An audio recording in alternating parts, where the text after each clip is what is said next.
Hi, Sully. How you doing? Okay, so I was reading your written description here. One thing I noticed is that the magazine ad isn't submitted here. Over in the course announcement for the Welcome to Module 6, in this video right here, I recommend that students include a PDF of their magazine ad, and that's just so we can really check consistency and determine the success of the adaptation from the magazine ad to the banner ad. I see that hasn't been submitted, though. Maybe you didn't see that video or haven't had a chance to submit yet, but I'll just go ahead and take a look at the banner ad since the magazine ad isn't included here. So let's just go ahead and do that. Let's bring up the banner ad, which I have it somewhere here. Where the heck is it? Oh, here it is right here.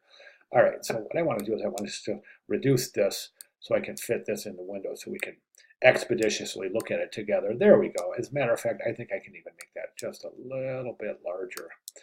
So um, right now you've got the headline and this, both the headline and subhead are animated.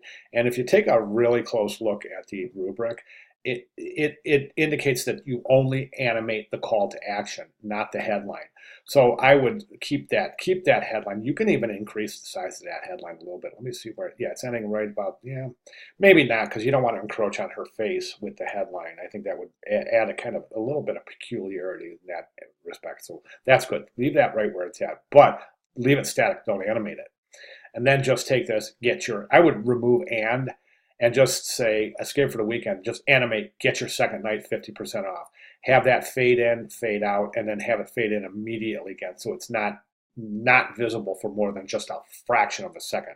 The relevance there is that you don't want the viewer to look at this at a point where that's animated out and not realize there's any other text there and just kind of move on. So adding the fact that there is a promotion here, it's going to induce the viewer further to click the banner ad.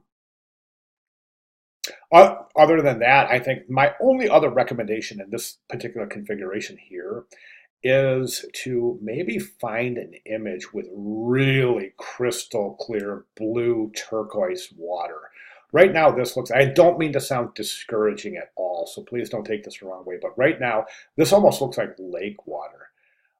And I live right on Lake Erie, so I know what lake water looks like. It's muddy like this. It's not clear and crystal. It's not that beautiful turquoise color that we find in the Caribbean.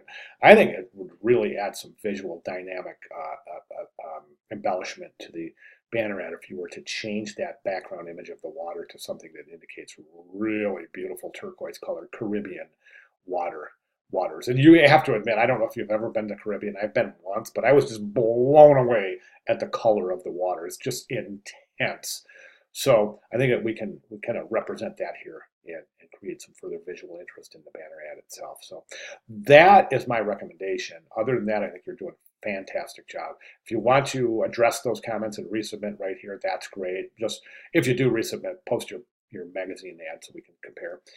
Or if you're working and we extend beyond this discussion board into next week, just go ahead and post your work in the general questions area of the classroom. I'll be sure to see it there and provide additional comments. So a point I'm trying to make is if you're working, I'm working. So if you want to run anything by me, please do so. And rest assured, I will provide more additional comments and critique. All right, great job. Thank you so much for sharing.